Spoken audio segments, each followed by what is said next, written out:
One more guest for today. Good to have Rolf Michaels back on the program from WagerTalk.com. Rolf, how's it going, man? Going great, Adam. Let me just say one thing. For those that haven't looked at Power's picks, $49 is an incredible price. His bowl write-ups are incredible. I mean, I know everyone in the industry reads his bowl write-ups alone, but to get the rest of the season for that price, an incredible deal by Brad. Good to be back. Went home to visit my son last week. Great trip to Cleveland. Unfortunately, the Indians weren't playing. We did have very good seats to watch the most heinous injury in the NBA in a long time. That was a very memorable Cavs game to be at the opener. So we're moving on from that.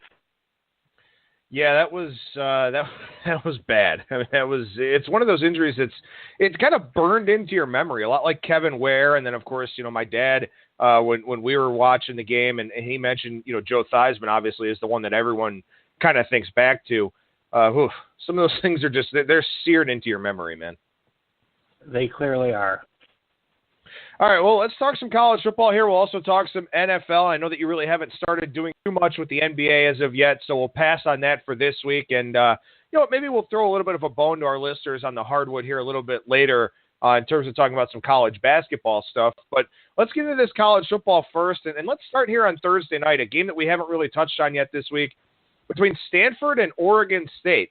Stanford laying about 3 touchdowns here in this one, anywhere from 20.5 to 21.5 in the marketplace. Bovada, of course, the one with the 21.5, so the public money on Stanford here in this spot. But what's really interesting here about game 109-110 is that both of these teams had a little bit of extra time.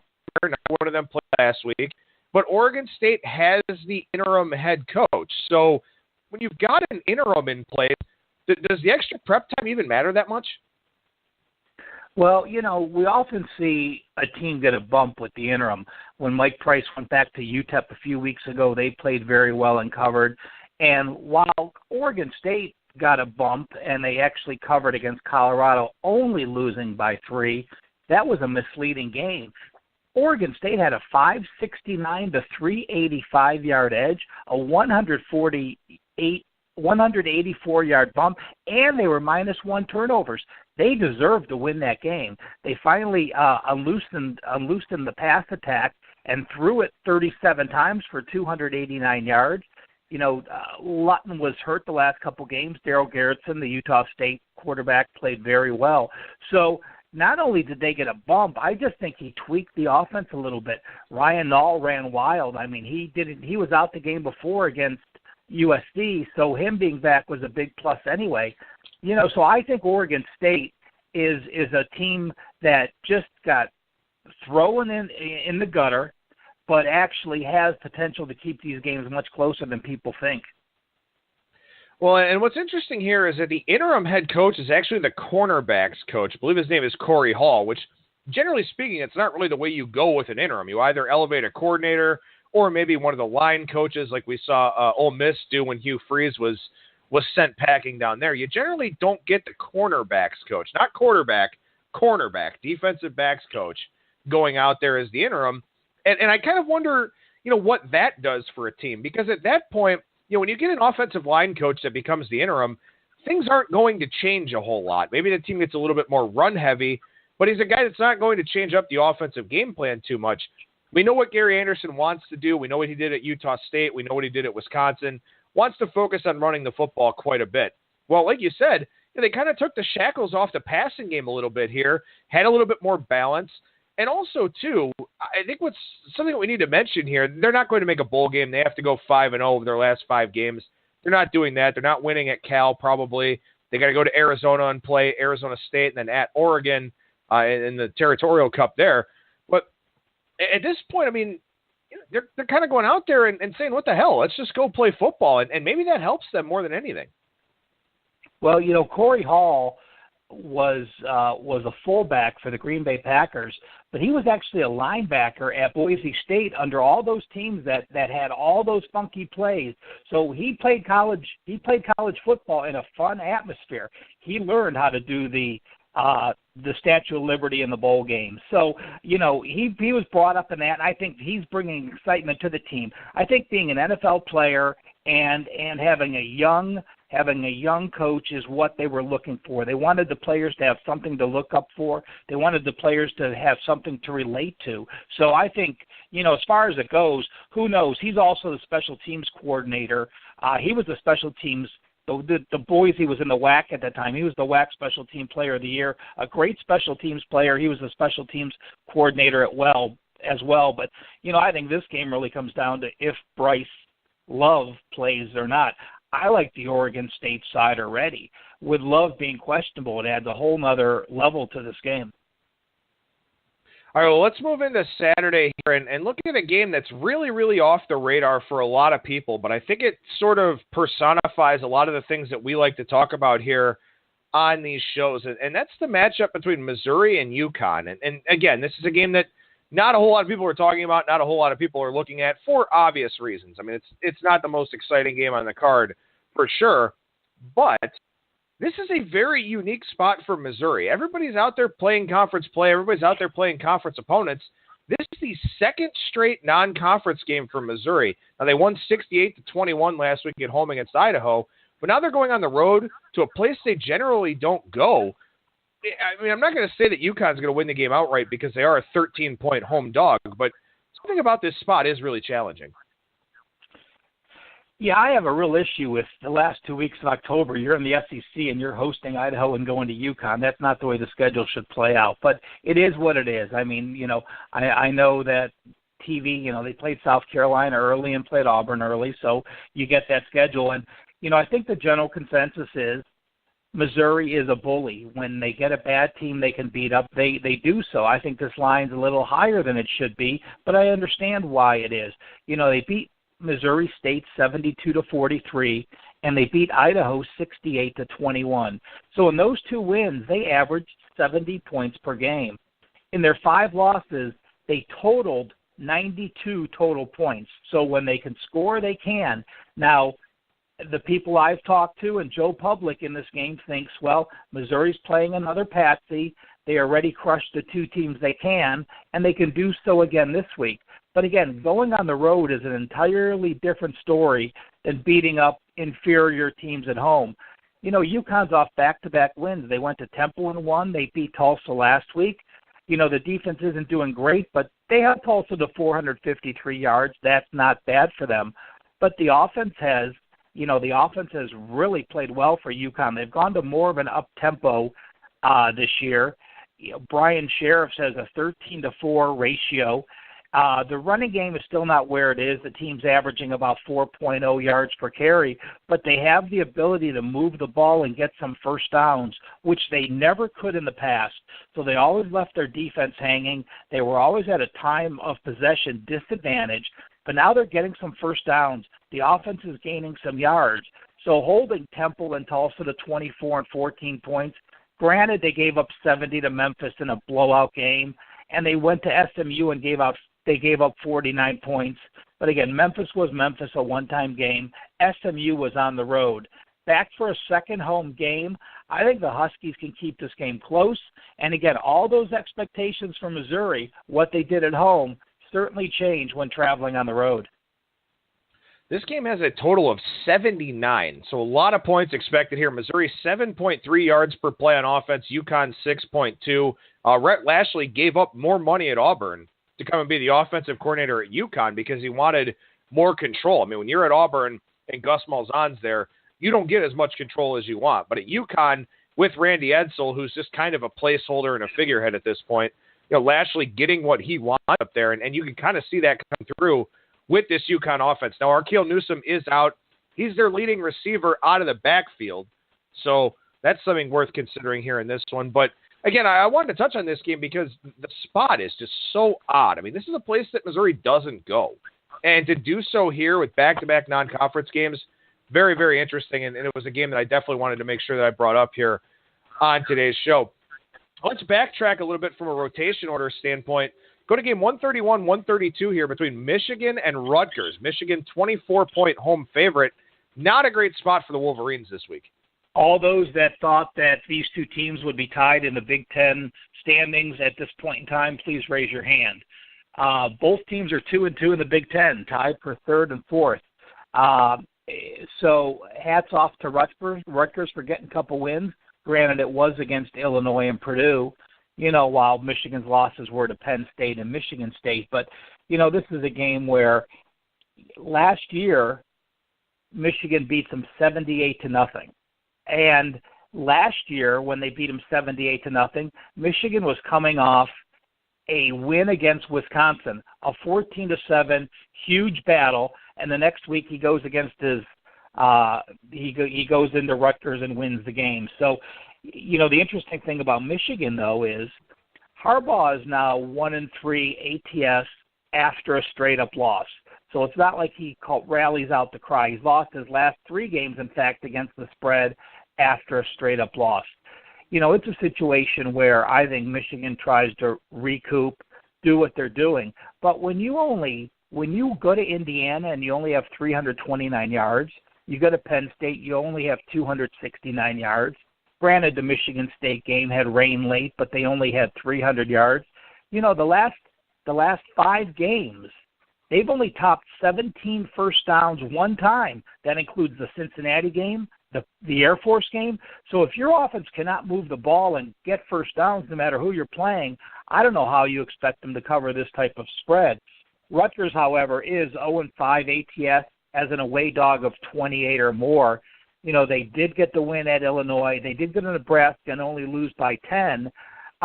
It's not a game I'm going to be on, but I clearly think that I'm going to fade Michigan again, not expect that big type of blowout, and Rutgers is playing better than expected for me, and I think they can keep the game close.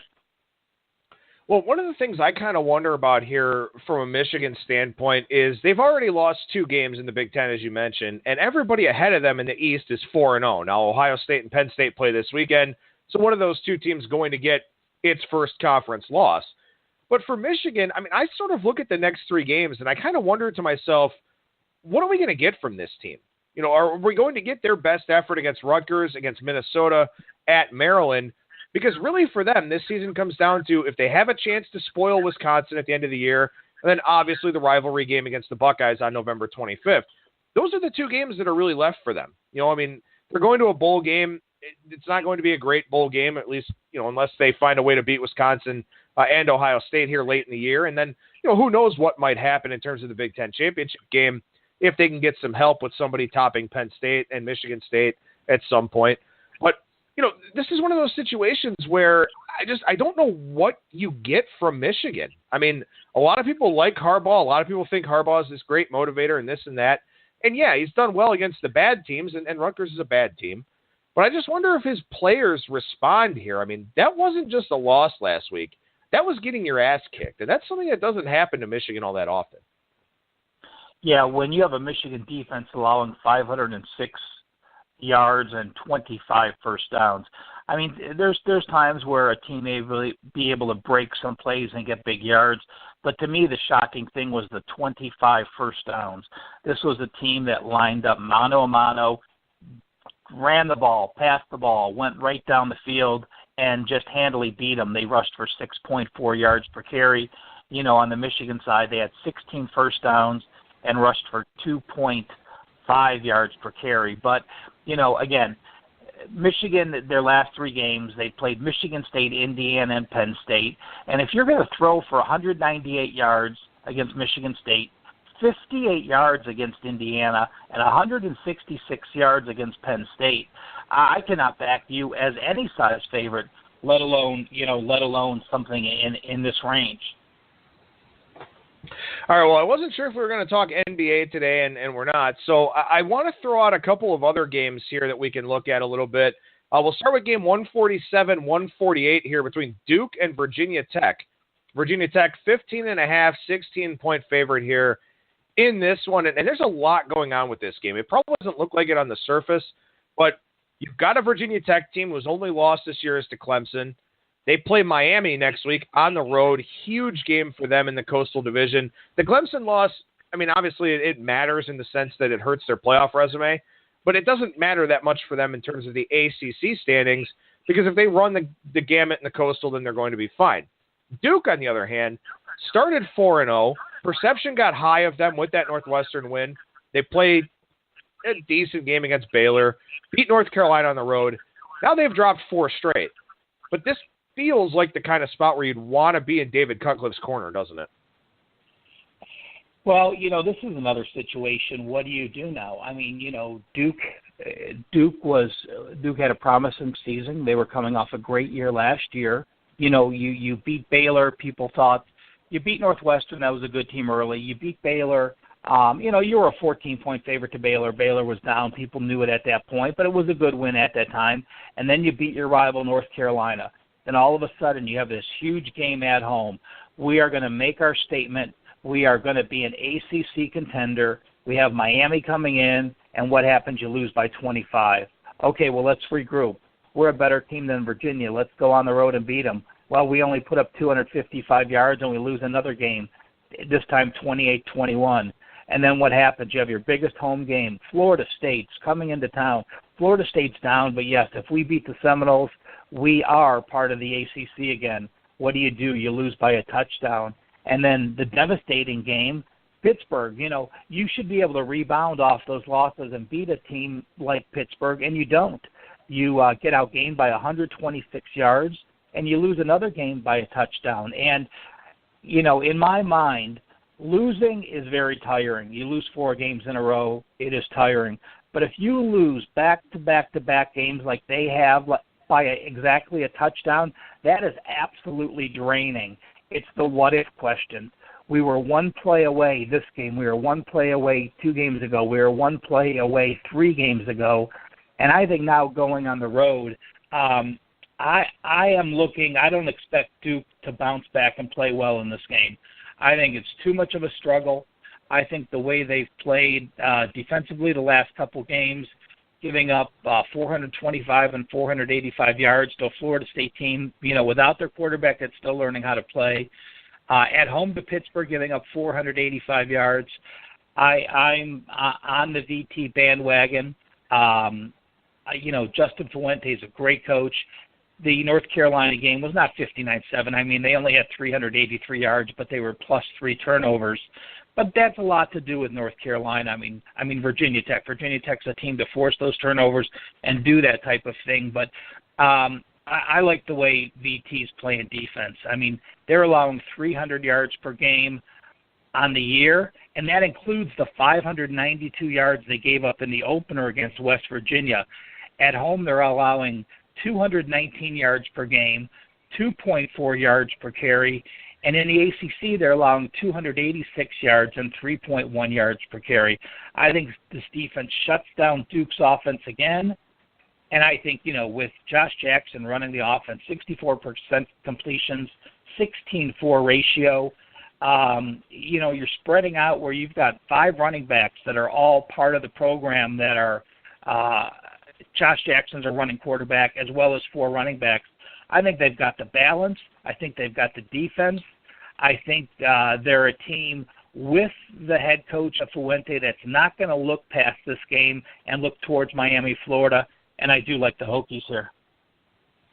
Well, that's good. I'm glad you ran through a lot of numbers there about Virginia Tech because I wanted to ask you, how good this team is. I mean, they're not a team that we've touched on really at all since week 1 there against West Virginia, I don't think, on the show. So I'm glad we got to run through a little bit there and talk a little bit about them. One other game I want to ask you about here in the Big 12, this one, Oklahoma State, West Virginia. Oklahoma State's a 7-point favorite, early kick in Morgantown. I'm kind of curious to get your thoughts on this game. This is a game that, I've gone back and forth on. Obviously, Oklahoma State in the back-to-back road games, offset survival versus Texas, and that's all it was. They went into Texas. They had a sizable yardage. I mean, they were 428 to 483. They had 26 first downs to 13, but they struggled scoring. I saw the same thing at Texas Tech. They had to score late to win the Texas Tech game on the road. They had a huge yardage edge there. They were plus 213 yards, but needed a late touchdown in a game that was tied to win by 7. So you see a pattern. I mean, throw away South Alabama, throw away that Pittsburgh blowout where they got out to that huge edge and won by 38 points. They went to Texas Tech and only won by 7. They went to Texas, only won by 3. And in this situation, I'm worried about an offense that does not put it in the end zone. They kick field goals, they go for it, and they don't make it. They get stopped. West Virginia's DP has not been good, though. I mean, they've allowed almost 500 yards 3 of the last 4 games. They went to Kansas, allowed 564 yards. They went to Texas Tech, allowed 513.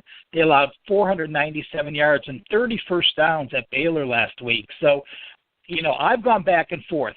West Virginia's defense has not stopped anyone. They've allowed 34, 31, 35, and 36 points the last 4 games against inferior offenses compared to Oklahoma State. But Oklahoma State puts up those yards, gets to the red zone, and don't score. So, it's a game that I've gone back and forth. It's a game that, if anything, I would lean surprisingly to the under. The number is so high that, I think coaches may get a little bit conservative as this game's so important, with both teams having 1 loss in the conference. Holgorsen has his team believing they can still win this conference. Their only losses at TCU. Obviously they would need some help, but he's got them believing that they can play well enough to win this.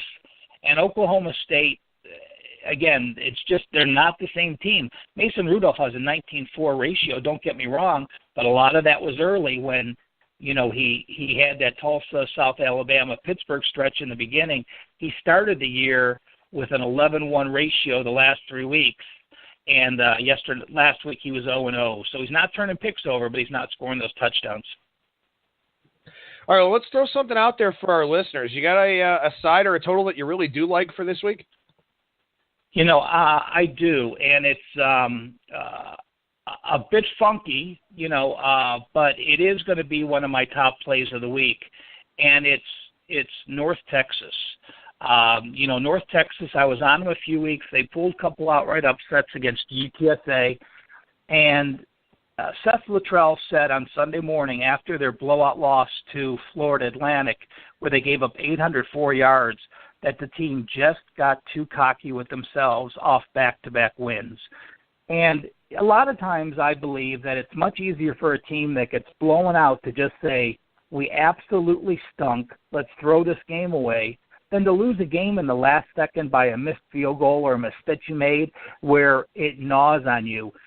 Old Dominion has the FBS's youngest quarterback. Stephen Williams just turned 18 years old. And he had an 0.3 ratio last week, and now he has a 2.9 ratio his last 4 games. He's really trying to force a lot of stuff. It's a game where the Monarchs got a win last week against a fake Western Kentucky team, a North Texas team playing very well in my books, off a horrible shutout loss.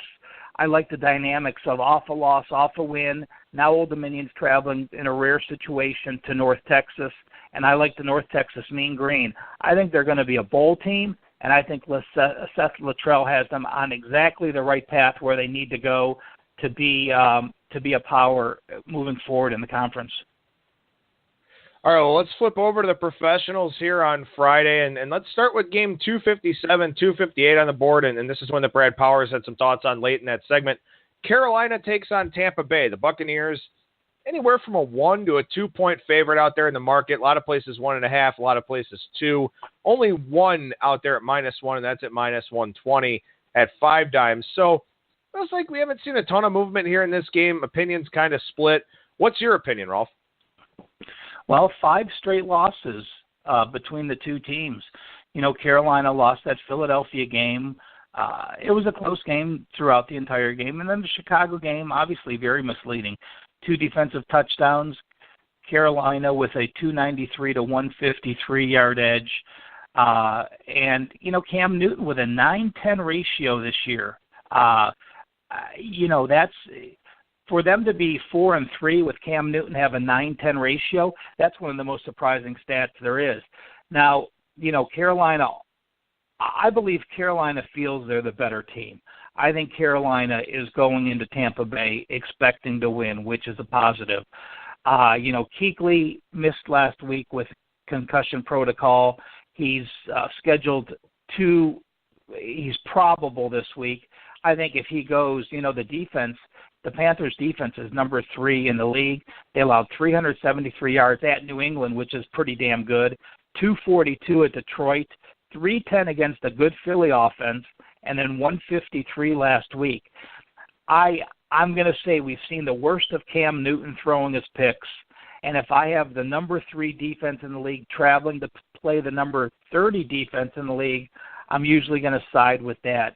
Jameis Winston has a 10-4 ratio at this point, but it's their defense. They've allowed 400 yards or more 4 of the last 5 games, and those were against Buffalo, Arizona, Minnesota, teams that aren't the top offensive teams in the league. So Tampa Bay has some issues on their defense, and I think it'll be a lower scoring game, and I'm clearly going to take the much better defense on the road, even though Cam Newton's been underachieving so far. Well, I think you bring up a really interesting point. I mean, for Cam Newton here this year, it's been hard to peg him. I mean, this is a guy that came into the year with some shoulder injuries early on, some problems with that. Of course, coming off of last year, seemed to have some schematic differences of opinion with Ron Rivera. He wanted to run. Rivera didn't want him to run because obviously he's the most important player on this offense. And so you've seen the best of Cam. You've seen the worst of Cam. Odds are he's actually somewhere in the middle. But I think it's interesting that you brought up there about, sort of that we've seen the worst of Cam Newton. But this is a guy with a track record, a past MVP. So is that something you do like to play on in the NFL with the market as tight as it is? Well, it's hard to say. I say we've seen the worst of Cam Newton, but you never really know. I mean, look at his games against San Francisco, New England, and Detroit. All 3 of those were on the road. He has an 8-2 ratio at home against the Saints, at home against Philly, and at Chicago, he has a 1-8 ratio. Philly, Chicago's the last 2 weeks, so Cam has a 1-5 ratio the last 2 weeks. He's usually the player that comes out to me, gets cocky, and then I believe he takes his bad performances to heart. So, not all of those are his fault. There's some tip balls. There's some receivers that ran the same routes. But I do expect him to come back. It's almost like playing off a team off a loss. If you have a great Pittsburgh Steelers team, a New England Patriots team, and they're off a loss, you expect their performance to increase. I think this is what we see this week. Off Cam Newton's poor performance at home against Philadelphia and at Chicago. He's now playing a division foe, and I think we do see a better Cam Newton. I think the defense does what it does, and it wins the game, and it moves on to next week. It's a tough slate here in the NFL this week. We talked about that a little bit on yesterday's show with Wes Reynolds, especially with both of us in the Super Contest, because you don't want to play the Thursday night game, and Baltimore with a laundry list of injuries. Dolphins going to Matt Moore at quarterback now, which could be an upgrade, or it might not. So you kind of scratch that game off the ledger a little bit. Vikings and Browns in London, there's always a little bit more going on with that game. Couple double-digit favorites here with Philadelphia and Cincinnati. Also, New Orleans is a 10 at 5 dimes, could make it to 10 in the rest of the market, depending on where the sharp action comes in on that game. So you have kind of an unsavory card.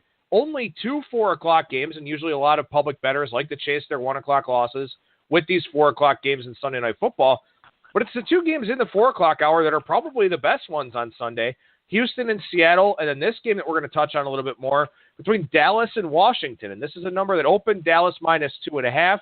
Washington looks like a little bit of the preferred sharp side, but moving from 2.5 to 2 or 2.5 to 1.5, not all that significant. So how are you seeing game 269-270, Rolf? Well, to me, it's really the most important players to me on a team. We were doing videos yesterday, and we were talking about this in the NFL. Obviously your quarterback's probably your most important player. And to me, the second most important player are your cornerbacks in this new pass age of the NFL. And simply in this game, Dallas is playing back-to-back games, which is a negative, but that is negated by Washington being off a Monday night road game, so that those situations are even. The Skins are going to be without both Norman and Breeland. Both starting cornerbacks are out. We saw their offensive line struggle. They're going to have some attrition on that. They're already down 1 offensive lineman. They've got 2 more that are questionable. Dallas is much healthier. I clearly think Dallas is the side for me. I think that the offense is back to where it should be. You know, they're averaging 440 yards each of the last 3 weeks against Green Bay, the Rams, and San Francisco. You have a Redskins team which is just not where it should be. I mean, I don't have the answers. There's not one thing why their offense isn't good. I mean, you watch their receivers drop a lot of balls on Monday night, and that wasn't a one-time occurrence. Their receivers are just not on the same page as Cousins. It seems like they really are having some issues. You know, Terrell Pryor only has 18 catches for 12.4. I think he's been targeted 30 sometimes. Kirk Cousins does have a 12-3 ratio, which is nice, but with the offense doing what it's doing, not having top 27 points at all this year, with the defense that has allowed 29, 24, and 34 the last 3 games, with the injuries the Redskins have, I'm going to be on the Cowboys this week. I do just want to update one thing. Breland was a full participant in practice on Wednesday, but that was just a walkthrough, and that was something Jay Gruden talked about with the media after practice on Wednesday, is that, you know, look, we've got so many injuries that we didn't want to practice these guys in the middle of the week. We just wanted to give them a walkthrough, go through some of our game prep, and, you know, that's something that when you look at the NFL, and this is something I've talked about a lot here in the past on the show, and something we can touch on a little bit here as well, but when I look at the NFL, I think of a lot of these guys that have routines. They eat at the same times, they lift at the same times, they practice at the same times, get up at the same times, go to bed at the same times, you know, because they want to keep their bodies in shape. They want to keep themselves as mentally sharp as possible, and they get into that rhythm. They get into that routine. And when you're used to practicing on certain days, used to having walkthroughs on certain days, then that schedule changes a little bit. You know, what's the intensity like in practice here on Thursday? What's the intensity like in practice on Friday when you generally be having a walkthrough? So those little interruptions can be really big things for these NFL teams here. And that's why we look to play on situations like back-to-back road games, cross-country travel, that type of stuff. For the Redskins here, I'd be a little bit worried because it's not just the injuries that affect the guys on the field, but it's also the injuries that affect practice. You know, you got practice squad guys standing in with the ones on defense, or practice squad guys on the offensive line with the ones on offense. You know, all of this stuff really adds up, and it's all part of the total package in handicapping the NFL. It is, and, you know, I don't overreact to NFL injuries. I'm the furthest from that. You know, to me, I think, you know, the number one position is the quarterback. There's only 4 positions that I worry about on an entire NFL team: the quarterback, the center. Playing against a team that lost the center is a huge edge in the NFL, especially if the center's been playing all year and then he goes out. He's calling the offensive blocking schemes. The middle linebacker who calls the defense, and those shutdown cornerbacks. Other than that, you know, the NFL is a league of great depth. So unless the unit is banged up as a whole, where you have multiple guys out having to change positions and a lot of twos playing, I'm not one to ever overreact to injuries unless it's in those 4 spots. And then I'm happy to play against those situations. But I completely agree with you. A team that has to change their structure, how often do we hear about having to travel on a short week on Thursday? Coaches hate that because they have to change their routine. That's an excellent point by you, Adam. And if you have to change your routine just because of injuries, that's certainly a note to be taken. Well, and you mentioned middle linebacker, and I think the best example of this is Dallas with Sean Lee. They gave up 35 points at home to both the Rams and Packers without him. He comes back last week, and they hung a 40-burger on San Francisco, so the offense did its part too. But they held the 49ers to 10 points, and it was not a good look for San Francisco's offense with Sean Lee back in the fold for the Cowboys. So I think that kind of illustrates what you're talking about in terms of the middle linebackers. Rolf, I want to end the show on this. 2 weeks from tomorrow, college basketball season starts. So that throws that could throw a significant number of games on the board for Saturdays. You know, you look at some of these November Saturdays, and you've got NFL lines for the next day. You've got tons of college football, tons of college basketball, NHL, NBA, just a lot of stuff going on. But I know you're a big college basketball guy. You do very well in college basketball. Pay attention to the details. And, of course, we've got I don't know if it's 351 teams this year or if they've even added some, but there's a lot of prep work that goes into it. So have you started any of that, and what is your starting point? Well, I just have, and let me tell you guys this. No matter what sport you're handicapping, no matter how knowledgeable you are, you're always using resources. And I think clearly in college basketball, if you're any type of college basketball fan, you need to order the Blue Ribbon. I have no associations with them at all, but it's a great breakdown to be able to read what happened last year, what starters they have. One note I will put when you read the Blue Ribbon, they're talking about a lot of guys, and a lot of guys don't make the grades and don't end up at those schools. So you have to read what you're reading and then do work on it. But I think it's the absolute number one tool for anyone to start looking at college basketball. I'll start having up college basketball information next week at Wager Talk. I'll do a starters back for each team. I'll go through it, what each team, how many wins they've had each of the last 3 years, what their finishing power ratings were, and I'll just give you a general consensus where to start.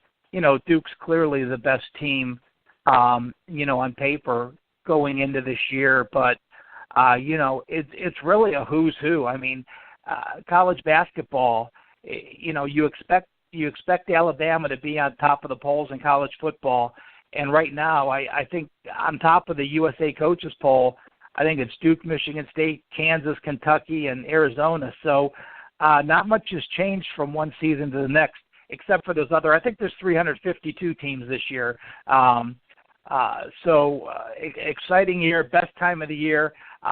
Some tip-offs, I believe, some tipped off tomorrow night. They have their scrimmage games going. So certainly looking forward to that time. It really is. You don't not do something. You just spend a lot more hours doing it. So November for me is by far my busiest month. What helps is that college football is a few months in. You know the teams much better than you did. You're not having to look up players that are hurt. You know who they are. You know who the vital players are. The same thing with the NFL. The NBA is the one thing I do less work on. The NBA, I sort of catch up as I go. I start looking at a division every week.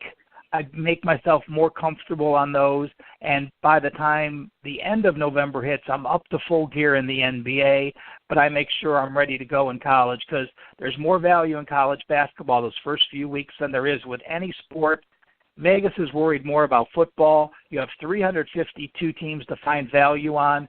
Those first few weeks of college basketball is the best value in all of sports betting. So what's the hardest part for you when it comes to college basketball? Is it all of the turnover and trying to keep track of that, or is it simply just the volume and the number of teams? It is. It's just reading. There's no secret because, how often do you have where, college football, when you say you have 14 out of 22 starters back, okay, if you're missing one, you still have 13 out of 22. Your percentage is very close. But if you're looking at Seton Hall, and Seton Hall has 3 starters back, but one may be injured to start the year, that's a 20% difference in your starting lineup. So it's just a lot of reading. I do a lot of I go and read the press releases for every team. I go and I read the local newspapers.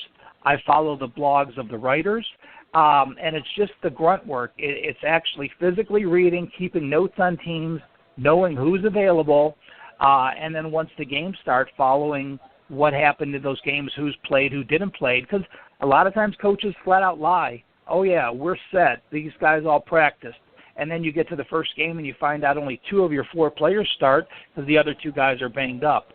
It's not like the NFL where you have to release a injury report and you have to be semi-legitimate, except if you're the Patriots, on who's actually injured.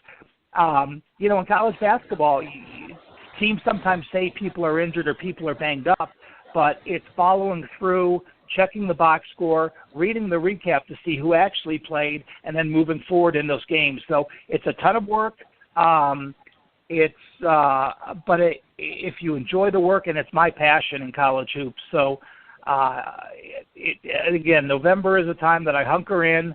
I'm sitting in front of the computer all day long. I'm watching a lot of games and enjoying college hoops. So as I said, or as you said, I know you've got that college basketball guide coming out soon here at wagertalk.com. What else is going on over there? You know what? I'm actually going to do a daily college basketball newsletter with a full page on each game.